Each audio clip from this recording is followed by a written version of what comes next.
Hi, welcome to the Ellis Talker Show. I'm DV LeBron. Do you have any construction needs around your house? Maybe you have some roofing needs.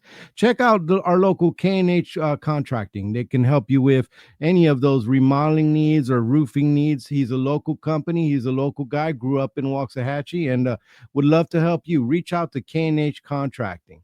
So today, my very special guest, who I am so glad to have on, is Miss Becky Ellis, who is a award-winning author and a Timberwolf pup, Becky Ellis.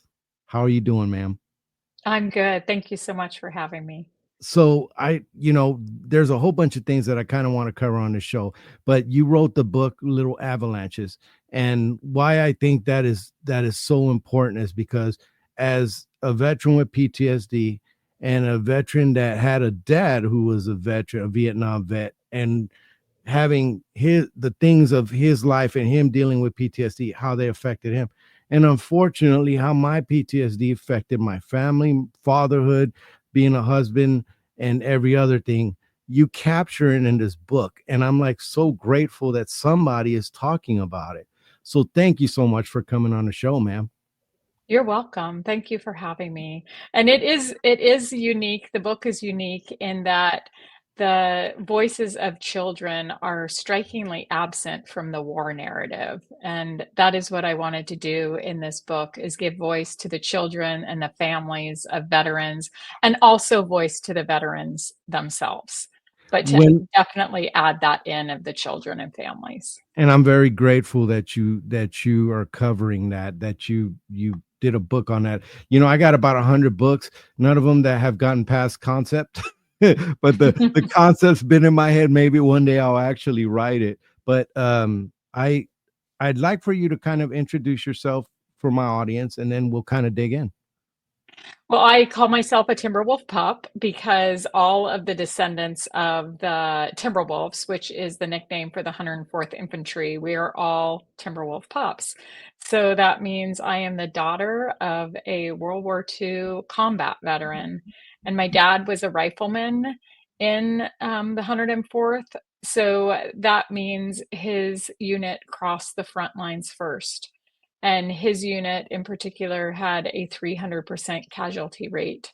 So my father saw a lot of trauma um, and had a really tough time. He was on the battlefield for 172 consecutive days. And the Mhm. Timberwolves were out there for 195 days, which is the longest period of consecutive battle in World War II for an infantry division. So Ye Yeah, this guy, I mean, I saw nothing like him. I did not have an experience like that. And, I mean, you get into that in the book, but you start off on this book on Little Avalanches, and I highly recommend to read.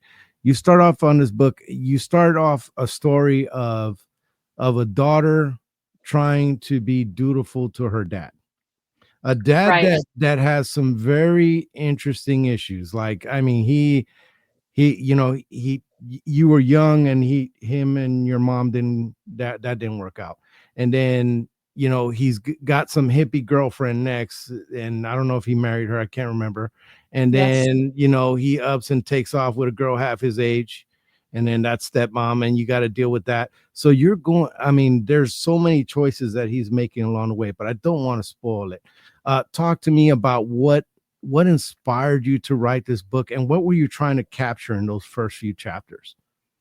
Well, I wanted the reader to experience the life that I experienced as the child of a veteran. So, my father didn't talk about the war, like many veterans don't talk about the war and live behind a veil of silence. My dad didn't talk about 5 years ago or 5 minutes ago. He was always moving forward, which is how he survived battle. He told me, "You cannot look backwards on the battlefield or you will not live. You have to be always running forward."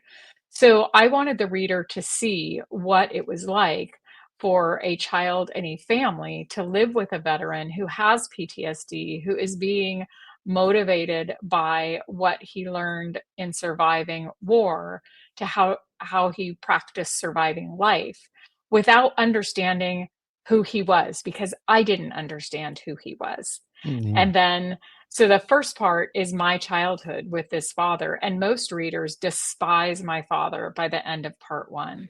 But I then, I go understood your ahead. dad. I'm sorry. I Yeah. understood. Yeah. I No, understood. I'm I glad.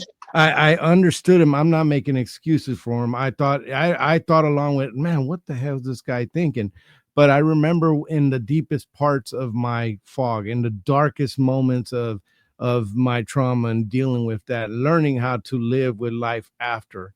I wasn't a good man at all. And so it like I was looking at myself, and it was a powerful experience. But he I mean, take me through this dental procedure. Like, I was reading through this and I was like, she did what? He did. Please Yeah. tell me through that. Please take me through that. Well, my dad wanted us to be tough as old nails and prepared. And later in his life, when we finally talked, he was 89 years old before he finally spoke to me about the war. And when he did, I was able to ask him some of those questions like, Dad, why would you have me have my teeth drilled without Novocaine? Which is what he did. And he did a lot of things to try to toughen us up and prepare us, but prepared for what? We didn't know. And he told me later on that he wanted to prove to himself that we would survive. If he was going to love somebody, he wanted to make sure they would survive. So he continued to put our family in dangerous situations and toughened my siblings and I up so that we would survive whatever we were confronted with. And that was his whatever complicated, complex PTSD response to wanting to make sure his family was safe and protected, was to put us into dangerous situations, which Becky, sounds it sounds unreasonable, crazy. but that's what it was. Becky, tell me that last name again. His last Boswell. name, Boswell. Okay, Yeah. so he wanted you to be a Boswell, and the crazy thing was, you were trying to be a Boswell. You were. Mhm. Hey, I'm gonna live up to that name, Dad. Which is something I did for my Marine Corps Vietnam dad. I wanted to be a LeBron so bad, no matter what that meant, no matter what that looked like, because my dad was the biggest, baddest, former Marine, Vietnam vet. My dad was the toughest, greatest thing ever. And I wanted to be just like him. And I remember that there were so many things that happened along that journey with him when he was home, because like a lot of Vietnam vets, he got hooked on a needle and he never Mm. quite got off that needle, and then made some really piss poor choices, ended up in prison, and the story goes on and on. But there was a lot in that, in your story, that I saw in Dad's story. He couldn't get right. There was just, but there was, and you know what? He never really told me his story. So the fact that you got the story from Mhm. your dad is crazy. But there's a chapter in your book where you're doing this and it's showing all this stuff, and your dad used the word that probably would get somebody canceled nowadays. His word that you kept saying was hysterical. Whenever any woman, it seemed like in the story, when any woman had anything to say, it was hysterical, including you. I mean, you Yeah. even got the hysterics, and everything was hysterical, which was kind of a generational thing. I mean, that was actual thing, Yep. generational thing. But he went with hysterical for everything. But there was the what was it? The silver wings. I could have it wrong, but you had a chapter in there with the wings, and I have a bad memory. Sorry, folks. The But Sizzle of Wings, it's the called. sizzle of wings in this chapter, it's like you finally say no. And it was an argument between your dad was having, and he was calling your mom a bitch, and you were like, stop doing that. And you stood up to this man who was your hero, who you wanted to be like, who you took pain without Novocaine, you got your teeth done, and you described getting your teeth grinded. Because you wanted to be a Boswell, rah, rah. So this man's your hero. And all of a sudden, you have to stand up to him. And tell me about that experience and tell me what you wanted to bring out in that section of the book. Well, like all children, we I wanted my father to love me, and I wanted to be loved by my father. Whether your parent is a veteran or not, we want to be loved, and we want our parents to be proud of us. And we need them to love us actually to survive, right? We need them to take Mhm. care of us and to love us and all that. Um, and in the chapter, The Sizzle of Wings, it's a metaphor. The chapter a little bit is a metaphor for kind of flying into for moths that flew into the Coleman lantern that we had on our boat, and they would fly into the lantern and they would stick to the hot glass. They'd Mhm. fly into the light and they would die because it was too hot. And that was what being around my father was like. If you got too close, you got burned, right? You would Mhm. Yeah. essentially vaporize. He did that to people. And it's not that he was a bad guy, he was suffering. And so we were all suffering. And the chapter is there to show that at some point in time, I stood up to him because my mother, who he had divorced several years before, was suffering too. And he would call her bad names. And I had enough of it as a child. And I was one of the only people that would actually stand up to my dad. And I finally said, enough. If you do this one more time, I'm not ever seeing you again. And it was my effort to set a boundary as a child. But of course, that doesn't work. And what I Mhm. wanted to show is like, I wanted to have control of my life, but there was no possible way I was ever going to have control of my childhood. And of course, I don't want to give the story away, but it doesn't work. Me saying I'll never visit you again. First of all, my dad, the threat I make, he just acts as if I haven't even said anything, which he did all the time. He did. My voice was silenced always by being ignored. Mhm. And then, of course, I didn't win the battle. I just drug my mom into a battle with me. And that made me feel even worse because Martin I tried to tell saw you. Martin Martin tried to tried to say tell me. Yeah, he my tried to older tell you. brother. He He tried to did. tell you. And because he saw it. He saw, like, Yeah. I don't know, maybe, and I'm just going off the story. I mean, maybe real life was a little bit, but it's like he knew you're gonna be talking to a wall, sis. You're you're Yeah. just, it's going to cause more trouble than it's worth. And I don't know, My maybe I read into that a little bit more, but like I felt like he was trying to tell you, it wasn't a go along to get along like you guys had been doing. It was because there really wasn't going to be any redemption at the end of that not getting along with him. There was no breaking through, is what I think how he saw it. So why try? Yeah. He wanted everybody just to be okay. We wanted the same thing. He just went about it differently than I did because I think he was a year older, but probably a decade wiser. And he knew that we didn't have the power to change my father. He seemed to always know that. And I don't know if was his gender. My dad treated him a little bit differently than he treated me. He was a little bit harder on my brother. Um, and he was just wiser than I was. He could just Mhm. see things more clearly than I could.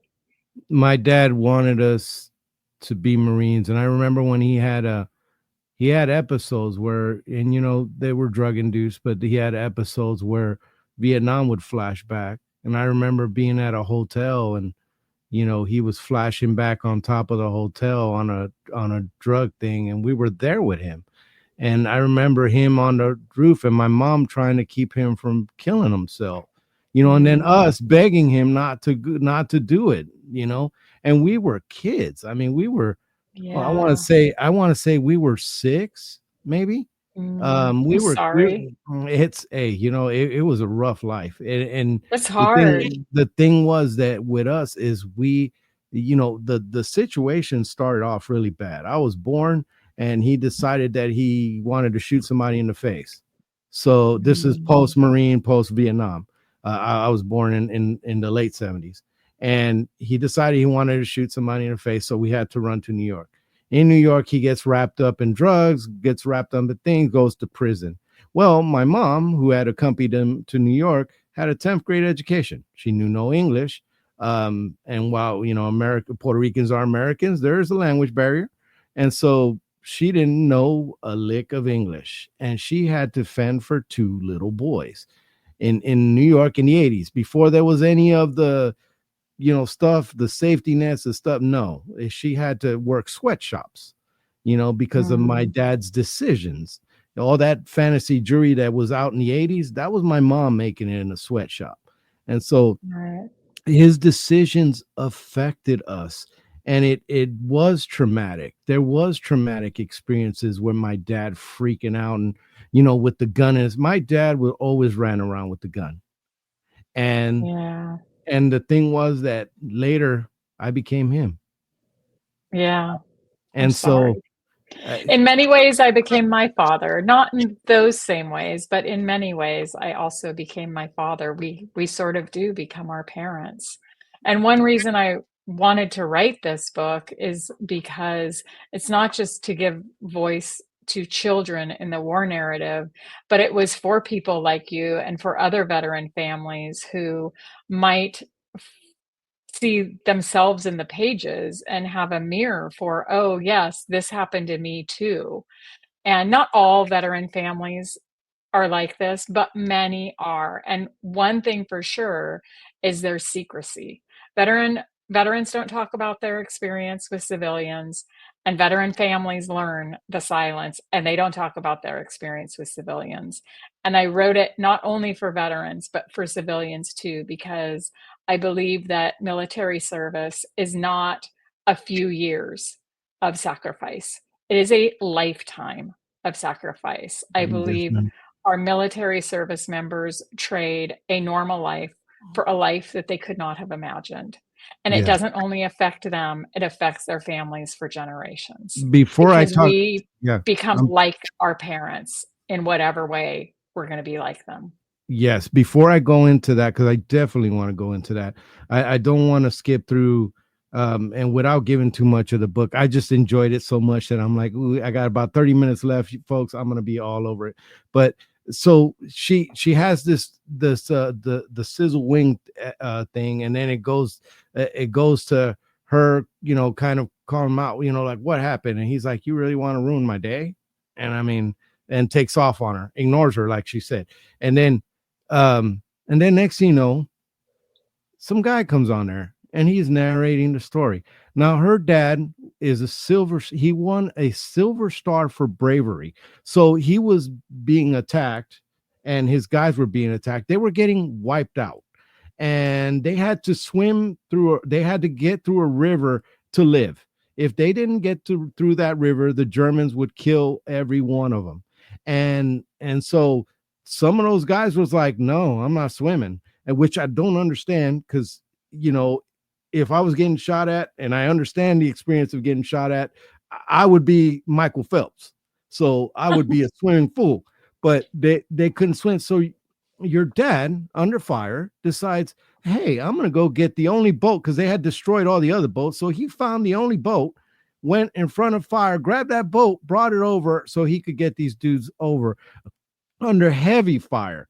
And I mean, I was like, wow, it starts going into his story. Like it's a 195 total for his unit, and then I forget the other number, 170 something that you had said with him, that he was there, and he talks about the realities of war. But the thing is that Becky writes the book as descriptive as his memoirs describe, as descriptive as the war is. So she describes something where you get into the story, and then that section describes it. I don't know if he wrote it, you wrote it. I don't know if he added, but whatever it is, you go into the mind of a soldier. And I mean, it's like day 50, man, today sucked. What is it? Day 51 cold, really freaking cold. Day 52. And the realities of what war was being captured. He talks about, guys, I don't want to get close to anybody. Why am I going to get Mhm. close to anybody? They were dying. They were dying like crazy. So while we worked as a unit, and we weren't chummy, because I know that this guy was going to catch a bullet. And then he talked about your dad. He goes in there. They have to save these guys that are stuck in a foxhole. It's almost a whole platoon or something. They're Yep. stuck in a foxhole, and your dad, who hadn't eaten, the dude barely ate, period. The when he got into a certain area, the Germans actually tried to poison them with the food that they gave them. I mean, so he had to go. He was so hungry, he took a bite out of a sandwich just because he was starving and had to spit it out. I mean, and then he's saving these dudes. he was in the Battle of the Bulge. This dude seen it all. And I want to add a little trinket to that. I talked to a veteran, a World War II veteran here in my county when they were having a veterans thing a few years ago, and he was in the Battle of the Bulge, and I asked him, I told him first, brother, thank you for paving the way for people like me. You saved the world, and I came under your footsteps. And he didn't, he appreciated that, but it was like, and I said, how was that, dude? How was the Battle of Bulge? And he goes, cold, very cold. Yep. So I was like, wow. But you go, Guys were literally freezing to death. That's yeah, how a lot of the casualties happened. and And so my you go dad into, said they would, yeah, and my dad said they would come around and check people's feet. My dad refused to unlace his boots because he said he didn't want some kid hacking his feet off. That's how it was. A lot of men got their feet amputated because they froze and got trench foot. So, but that section of the book, it's part two. So part one is my childhood, and part two is a journal of my father's experience on the battlefield. And it is War Without Glory. It is the oh, story that was, from the trenches, and it's how he felt and what he saw, and it's the truth of war. And he did not write it, but when he started talking to me, I at first took notes, but then I started recording him, and I had over 26 hours of him recording. And he started talking to me when he was 89. And for the next 7 years, he talked about the war with me. It's sort of once he opened up, a valve opened, and he did not stop talking about it. And so all of that came from him. When I got his whole story, I wrote it all down, and it was 300 pages. And that is reduced into about 42 pages in the book because it's plenty for a reader to handle. It is fast paced. It is accelerated heart rate. I had one World War II history buff say it was the scariest war story he'd ever read. there was no So, glory, there was no rah rah, mhm. there was no happy endings. It was like, it really took you through war as it is. I was And grateful. that's the story I wanted to tell, because I tried to watch a lot of movies so I could understand my father. And most of the war movies have some type of a happy ending. Even Band of Brothers, that I thought, okay, they're doing a pretty good job. And then they make it seem like everybody goes home and they're going to live this happy life. And that was not the case for my father or any other veteran families that I knew. And I've heard a lot of veterans say the real battle started when they came home and they had to live with themselves alone. And it And did. Going into that, the real battle, I've lost so many friends that couldn't live with the war after the war, yes, couldn't live with the things that happened, and so decided that putting a gun in their mouth was the best solution. And yes, I mean, I'm not here because I didn't try. right, I'm here because of the grace of God. For me, it was God. For people, hey, get there how you get there, brothers, sisters. I don't care how you get there. For me, it was God. That's what works for me. It may not be you, because I tried everything else. right. And whether it was women, whether it was alcohol, whether it was whatever it was, nothing filled the hole that I had in here. So my wife and this beautiful lady at the VA were the ones who point. My wife, first of all, she pointed out that there was an issue, because she was like, hey, you might need some, look at something. I'm like, I don't need that. That's for, that ain't for me. I don't need that. I don't need that. And so uh, just getting the help was because of my wife explaining to me how the brain fires when you have PTSD, when you've gone through war, compared to how it fires when you haven't, like Mhm. neurotypical firing of the brain. So she's looking this up, and she is my hero. She's my hero Oh, because I love that. she was the one who she was the one who was who she's the one. And then We all need a hero. the lady is that lady in the VA who she helped me to talk about the story. And once I was able to tell it as a story, once I was able to disconnect from it and actually tell it because it needed to be said, now I have no qualms about my story. I don't care if it makes somebody uncomfortable. I don't care. It is my story, and I tell it not for my glory. I tell it for God's glory. Or maybe a veteran will hear it and say, you know what, brother, if you can do it, I can do that too.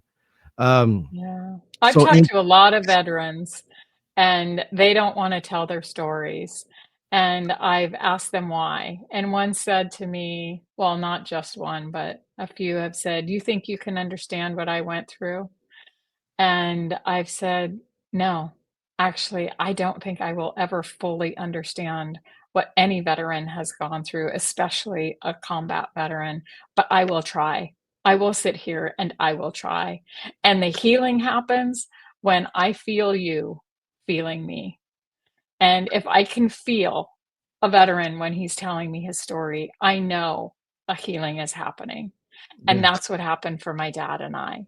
And while his war story does not have a happy ending, I want to just say that the book has a happy ending because it when my father and I were finally able to talk and he was finally able to tell me his story, I could understand him and I could see who he really was. And in yes, seeing him, I could see who I was and who I had become. And veterans need to tell their stories for that reason too, so their children can understand not only their veteran parent, but themselves. Because I understand myself now that I understand my father. And that is the true gift that he gave me. And that's in beautiful. that, he is my hero too for Yeah, doing that for he me. he's my hero too for what he went through because I know veterans from different ages. We're different. We've served different wars. We've done different things. Um, World War II was just that was a different animal. I didn't go through that, and that wasn't on the TV. If that was on TikTok, yeah, people would just it would be bad. But before I start closing, because I'm loving this conversation. Talk to me about that part about intergenerational trauma. How did you get through it? What are some of the things that you've seen successful for a veteran and their families to get through, because their families go through it too? And you Mm. went through it. You went through his trauma. I went through my dad's trauma. My kids went through my trauma. Can you talk on that? Yeah, well, children experience secondary trauma when their parent experiences trauma and can't articulate it, and they act out on it. But then when they act out on that trauma and it affects their children, then their children experience trauma as well. And that is how trauma is passed through generations. If the parent can articulate it and talk about it and make meaning out of it, then everybody can understand it. And it doesn't necessarily become a trauma point or a traumatized experience. Then we can understand it. And even though I didn't understand my father, didn't know what he went through because he wouldn't talk about it, I carried his pain because I felt his pain. I felt him struggling. And we all struggled because we felt him struggling and we carried that. And we carried that forward. And I have 3 daughters of my own, and I thought I was raising them very, very different than I was raised. And having seen myself after my father opened up to me, I realized, oh, I am actually like my father in these certain ways, and I can do better. I don't need to pass this on to my children. And so I've had a lot of conversations with my own kids now, and I was super strict with my kids on drugs and alcohol. And when you read the book, you realize why I might have been that way. Um, my little sister got drunk on my dad's boat.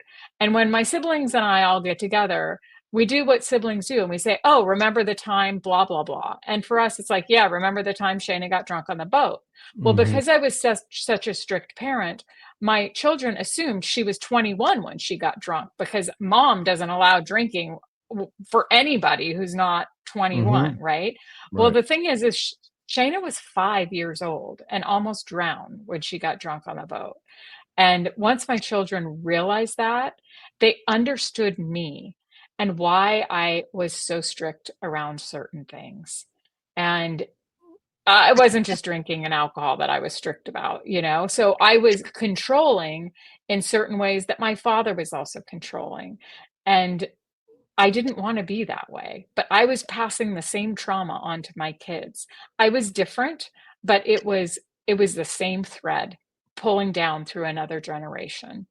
And now we've kind of wound some of that back, and hopefully my children are aware now and they will do more healing and then they won't pass it on to their kids.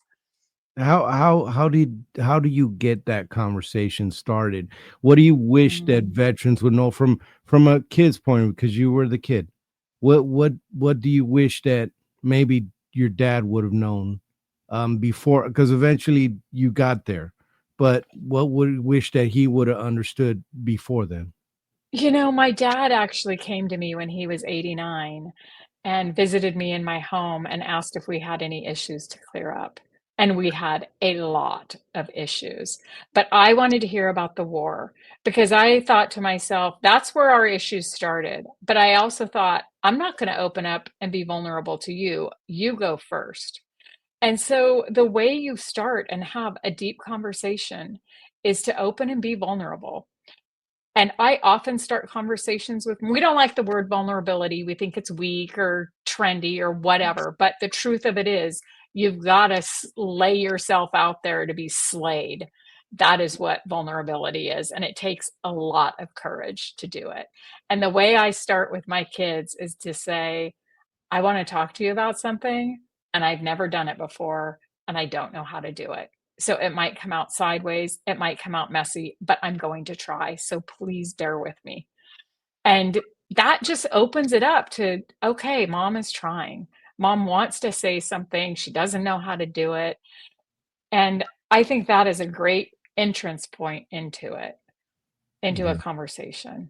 into Is that. just to admit, I don't know how to do this and I'm afraid to do it, but I'm going to try anyway. Yeah. Yeah, no, and the first breakthroughs there are somebody's got to initiate it. And more than Yep. likely the veteran is not going to be the one. And it's not that we don't want to. I I I wanted to be better, but I didn't even know I had an issue. So that was that. I had to figure out that I had an issue. And when I figured out I had an issue and that it was affecting my life and my family and such, then I was able to address it. I know that, drug addicts go through kind of the same thing, but it was true. I know I had a problem when I found out I had a problem, and then I had to, actually go address them. But my kids, unfortunately, they're older, and they went through that, and they carry some of that, and that is kind of, I don't have many regrets in life, but that one's big one. That Well, they'll have to do that. yeah, you said that the veteran probably isn't going to be the one, but I'm not going to let the veterans off the hook here because the kids aren't going to be the ones either because Right. they have been trained into silence. And I know my dad's not going to talk about this. I've Hmm. tried too many times to talk to him. I've seen other people try to talk to him. He does not talk about this, and I do not want his wrath. So I think both the veteran and the child, whoever you are, it doesn't matter. You've got to make the effort. If Thank you you. want to make change, you have to make the effort. Thank you so much for correcting me on that. I want to show you guys her webpage, BeckyEllis.net. I've been scrolling it through, but she has, you can order the book. There's I listen to Audible, Amazon. I highly recommend her book. And she's got other stuff that she's written as well. I highly recommend you go through and look at this.